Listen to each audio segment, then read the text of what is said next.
इस एपिसोड के स्टार्टिंग में हम देखते हैं कि ऑर्किड भी वहां आ जाती है जहां पर सभी प्रेयर्स कर रहे थे। फिर चांगहांग और डोंगफेंग दोनों मिलके उनके इंस्ट्रूमेंट्स पे म्यूजिक बजाते हैं जिससे उन स्पिरिट्स को शांति मिले और ऑर्किड खड़ी होकर म्यूजिक सुन रही थी। इसके बाद वो किनारे पे लौट जाते हैं और डोंगफेंग चांगहांग को बोलता है कि अगर फिर से तुमने कैंडियन सी में घुसने की कोशिश की तो मैं तुम्हें माफ नहीं करूँगा।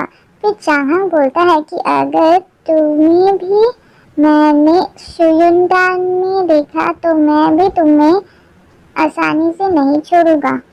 दोनों बोलते हैं कि अगर हम बैटलफील्ड में मिले तो एक ही साइड जीतेगा और हमें विनर मिल जाएगा। ये सुन के ऑर्किड बोलती है कि काश हम लुचिंग सिटी में वापस जा सकते। चांगहांग बोलता है कि ऑर्किड मैं तुमसे कुछ कहना चाहता हूँ और फिर वो थोड़ा सा दूर जाके खड़ा हो जाता है। ऑर्किड डोंगफेंग की तरफ देख के उससे परमिशन मांगती है और डोंगफेंग उसे अलाउ कर देता है। चांगहांग बोलता है कि क्या तुम्हें युनमेंग लेक अच्छा लगता है। ऑर्किड बोलती है हाँ मुझे अच्छा लगता है क्योंकि जो दिन उन्होंने वहाँ पर बिताया है वो बहुत ही अच्छा था और एक अच्छे सपने जैसा था। चांगहांग बोलता है मुझे भी वो जगह बहुत अच्छा लगता है क्योंकि जब मैं शाओरूम था तो मेरे फ्रेंड्स थे, ब्रदर्स थे और मैं अपनी मन की सुन सकता था और कुछ भी कर सकता था और चांगहांग के बदले शाओरूम जैसा जिंदगी ज़्यादा अच्छा है। पर शुयुनडान में गॉड ऑफ वॉर की रिस्पॉन्सिबिलिटीज और मेरी माँ की वर्ड छोड़ के जाना, इसलिए मैंने इतने सालों से हेवनली रूल्स फॉलो किया है और मैं जिसे चाहता हूँ उससे भी ठीक से बचा नहीं पाया और उसे अपने मन में ही रखा। पर लुचिंग सिटी में मुझे पता चला है कि मुझे क्या चाहिए। दूसरी तरफ डोंगफेंग वेट कर रहा था। चांगहांग बोलता है कि जब मैं शाओरूम था तो मैंने तुमसे बहुत सारे प्रॉमिसेस किए थे। अभी मैं चांगहांग हो गया हूँ पर फिर भी वो सभी बातें अभी भी सच हैं। ऑर्किड बोलती है कि ट्रांसफॉर्म करने से पहले मेरी इमॉर्टल रूट मेरे मास्टर ने डैमेज कर दिया था और अपने ही तब मास्टर को मनाया था मुझे रखने के लिए और मुझे बचाया था। पर तब मुझे इतने फीलिंग्स के बारे में पता नहीं था। मेरा अफेक्शन आपके लिए सिर्फ ग्रैटिट्यूड और अप्रिसिएशन है। ये वो नहीं है जिसके लिए मेरे दिल में दर्द होता है। फिर उसने चांगहांग को उसका फायरफ्लाई स्टोन वापस दे दिया। क्या तुम इसे गिफ्ट समझ के नहीं रख सकती। ऑर्किड बोलती है कि आप इससे आपके फेटेड वन को देना। डोंगफेंग दूसरी तरफ बहुत ही बेचैन हो रहा था। फिर चांगहांग वहाँ से चला गया। डोंगफेंग आके पूछता है कि उसने तुमसे क्या कहा, पर ऑर्किड कुछ नहीं कहती और चांगहांग की तरफ देखती है। डोंगफेंग बोलता है कि वो जा चुका है, वहाँ पे देखना बंद करो। ऑर्किड बोलती है कि इतनी देर खड़े रहने के लिए मेरे पैर में बहुत दर्द कर रहा है। फिर डोंगफेंग उसका हाथ पकड़ता है और उसे खींच के अपनी पीठ के ऊपर उठा लेता है और दोनों बहुत ही खुश होकर मजा कर रहे थे। शांशुए जा रहा होता है तभी उसकी मुलाकात जुनफेंग से होती है।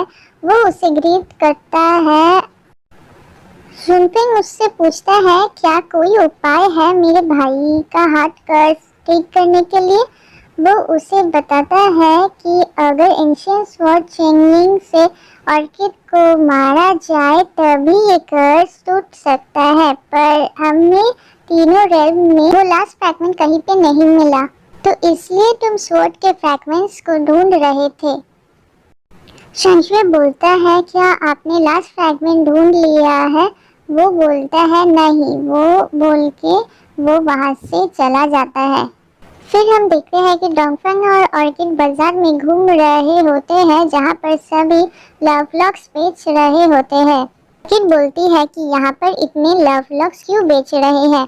डोंगफेंग बोलता है कि 7 दिन में यहाँ पर माउंटेन एंड मून फेस्टिवल है जो 1000 ईयर्स में एक बार आता है। पर ऑर्किड बोलती है सब लवलॉक्स क्यों बेच रहे हैं। डोंगफेंग बोलता है कि मुझे नहीं पता है, हो सकता है ये कोई नया कस्टम हो।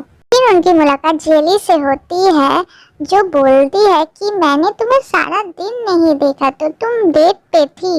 ये सुन के ऑर्किड मुस्कुराती है। फिर शैंक्सुए दौड़ के आता है और ग्रीट करते वक्त उसके लव लॉक्स नीचे गिर जाते हैं। डोंगफेंग पूछता है कि तुमने इसे क्यों खरीदा। शैंक्सुए बोलता है कि आपको नहीं पता है, अगर एक कपल एक दूसरे का नाम उस लव लॉक के ऊपर लिखकर उसे ब्रिज ऑफ लव में हैंग कर दे तो माउंटेन मून फेस्टिवल में जब माउंटेन और मून मीट करेंगे उसके बाद वो हमेशा साथ रहेंगे। डोंगफेंग बोलता है कि ये बिल्कुल बेकार बात है। ऑर्किड बोलती है कि ये बिल्कुल भी बेकार बात नहीं है। जेली बोलती है उसे इसके बारे में पता ही नहीं था। वो शैंक्सुए से पूछता है क्या तुम फ्री हो उस दिन पर। शैंक्सुए डोंगफेंग से पूछता है कि क्या उस दिन मेरे लिए कोई काम है। जेली डोंगफेंग से रिक्वेस्ट करती है, फिर डोंगफेंग उसे छुट्टी दे देता है। फिर वो दोनों वहाँ से चले जाते हैं। जेली बोलती है कि हम भी यहाँ पे एक दुकान लगाते हैं, उस दिन हमें बहुत सारे कस्टमर्स मिलेंगे और हम उनको हाई प्राइस में कॉस्मेटिक्स और ऑर्नामेंट्स बेच के बहुत पैसा कमा लेंगे। शैंक्सुए बोलता है कि मुझे लगा कि तुम मेरे साथ फेस्टिवल में मून देखकर एंजॉय करना चाहती हो। क्या तुम पागल हो, कौन ऐसा चांस मिस करके चांद देखेगा। मैं तुम्हें प्रॉफिट का 10% दूंगा। ये सुनकर शैंक्सुए को बहुत बुरा लगता है और वो वहाँ से चला जाता है। दूसरी तरफ ऑर्किड एक दुकान में जाकर छुपकर लव लॉक्स देखती है और खरीद लेती है। डोंगफेंग भी छुपकर लव लॉक्स खरीद लेता है। डोंगफेंग लॉक के ऊपर ऑर्किड का नाम लिख रहा होता है। जुनफेंग वहाँ पर आ जाता है और उसे बोलता है कि ऑर्किड को स्ट्रिक्टली गार्ड करना चाहिए क्योंकि उसकी लाइफ आपकी लाइफ है, पर आप क्यों उसे हर जगह ले जाते हो। बोलता है कि जब तक वो ऑर्किड के साथ है कुछ गलत नहीं हो सकता है। आप अब हेलफायर यूज नहीं कर सकते हो, आप पहले जैसे नहीं रहे। मैं कुछ दिन में रिकवर हो जाऊंगा, पर ये फेरी जरूर प्रॉब्लम्स लाएगा, तो आप उसे चेंगिंग स्वॉर्ड से मार क्यों नहीं देते। डोंगफेंग गुस्से में बोलता है कि अगर उसे स्वॉर्ड का लास्ट पीस मिल भी गया वो अपने प्यार को नहीं मारेगा। ऑर्किड के लिए ही हम सोल्जर्स को बचा नहीं पाए और आप उस कल्प्रिट को अपना प्यार बोल रहे हो। डोंगफेंग बोलता है मैं असली कल्प्रिट हूँ। चीडी वुमन का प्रीमोर्डियल स्पिरिट डिस्ट्रॉय हो चुका है, पर मैं दूसरा उपाय जरूर ढूंढ लूंगा। दूसरी तरफ चांगहांग लुचेंग सिटी में जाता है। डोंगफेंग ने उसे बोला था कि हार्डशिप खत्म होने के दिन रोंगहाओ ने इविल स्पिरिट का इस्तेमाल किया था मुझे ट्रैप करने के लिए, और वो जरूर लॉर्ड ऑफ हाइशी सिटी से जुड़ा होगा। ऑर्किड बोलती है कि हाइशी सिटी के लॉर्ड ने जब चांगहांग में बदल के मुझे ट्रैप किया था उसने बहुत ही अच्छे तरह से इमिटेट किया था, जरूर रोंगहाओ ने उसे हेल्प किया होगा। चांगहांग देखता है कि रोंगहाओ फ्लूट बजा रहा है। मैं तुम्हारे लिए ही 3 दिन से वेट कर रहा हूँ, मुझे पता है कि तुम जरूर यहाँ पे आओगे। पता नहीं असल में कौन मेरे लिए वेट कर रहा है, ओपन माइंडेड रोंगहाओ या कि हाइशी सिटी के लॉर्ड जो कि शातिर है और फेयरी और मून ट्राइब को मैनिपुलेट कर रहा है। कब तुमने मुझे सस्पेक्ट करना स्टार्ट किया। मैंने तुम्हें कभी भी सस्पेक्ट नहीं किया, पर तुम्हें इविल स्पिरिट्स कैसे मिला डोंगफेंग को ट्रैप करने के लिए, और हाइशी सिटी के लॉर्ड में कैसे इतना अच्छा नकल किया जो कभी शुयुनटियान में आया भी नहीं। तुम ये सब कैसे एक्सप्लेन करोगे। अगर मैं अपने मास्टर को बचा पाता तो तुम्हें क्या लगता है मैं क्या करता। तुम अपने मास्टर के लिए कुछ भी कर सकते हो। फिर रोंगहाओ उसे एक कहानी सुनाता है कि एक बच्चा था जो अंधा था और उसके पेरेंट्स नहीं थे, वो सिर्फ फ्लूट बजा के अपना गुजारा कर सकता था। उस साल बहुत ही ठंड थी और उसने 3 दिन से खाना नहीं खाया था। फिर वो बेहोश हो गया और सोचने लगा कि वो मर जाएगा। पर जब उसने आंखें खोला, वो सब देख पा रहा था और सबसे पहले उसने एक ब्यूटीफुल लेडी को देखा, पर वो बहुत ही उदास लग रही थी। वो ब्लाइंड बच्चा तुम हो। मेरे मास्टर के मर जाने के बाद उन्होंने मेरी सब खुशी ले ली। मैं वो रॉन्गहाव नहीं हूँ जिसे तुम जानते हो। क्या तुमने ही 3000 सोल्जर्स को मारा था? उस दिन मैंने मेरे मास्टर की हाफ प्रिमोर्डियल स्पिरिट बचा लिया था, पर फिर भी 30,000 साल की हार्डशिप ने उनकी स्पिरिट को कमजोर कर दिया है और अब इविल स्पिरिट उसे हेल्प कर सकता है।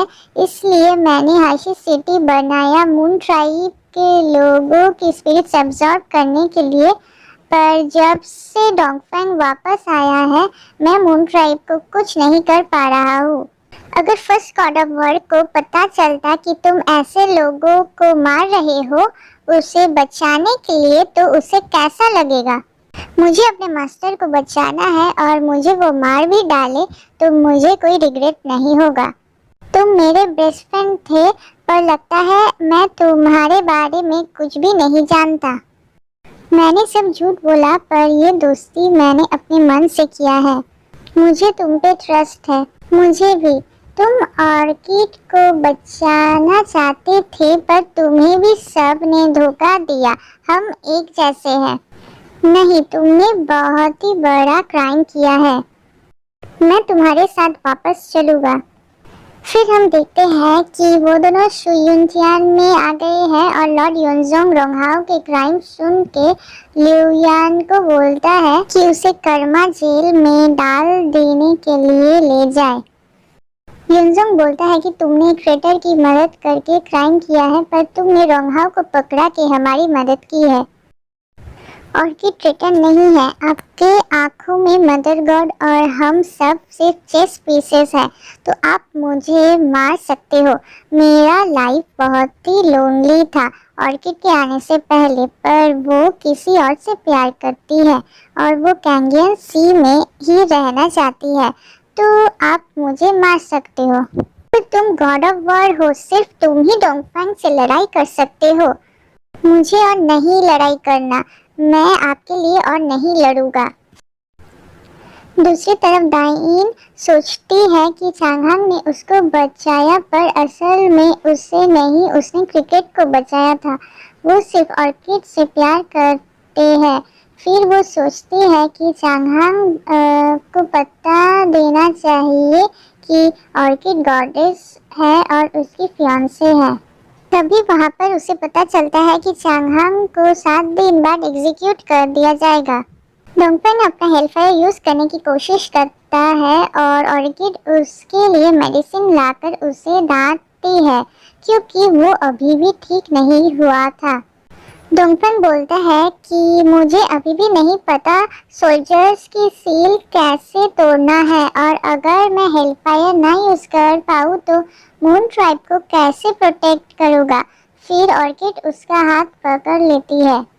दूसरी तरफ लियुयान याद करता है कि कैसे उसकी एक मून ट्राइब की लवर थी जो प्रेग्नेंट थी, पर वो बोल रही थी कि उनके बच्चे को कोई भी नहीं एक्सेप्ट करेगा कभी भी। तभी इमॉर्टल सोल्जर्स वहाँ पे सर्च करने के लिए आ जाते हैं। तब लॉर्ड रॉन्गहाव ने उनकी मदद की थी। फिर उसे टेंशन होता है कि अगर रॉन्गहाव ने दाइन का आइडेंटिटी लीक कर दिया तो बहुत बड़ी प्रॉब्लम हो जाएगी।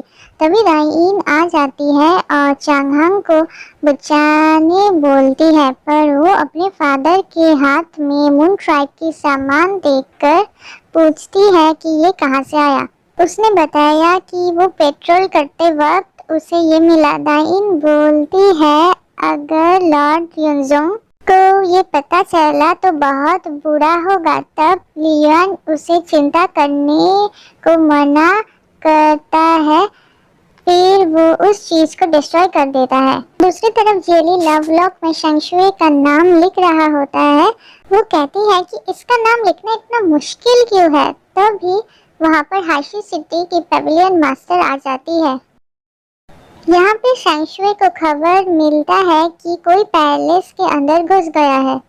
पेविलियन मास्टर जेली को बुला देता है और बोलती है कि इसे ऑर्किड के बोन ऑर्किड में डाल देना। जेली पूछती है कि ये किसका ब्लड है और क्या ये ऑर्किड को चोट पहुंचाएगा। तो दोस्तों ये एपिसोड इतना ही था, तो मिलते हैं नेक्स्ट वीडियो में।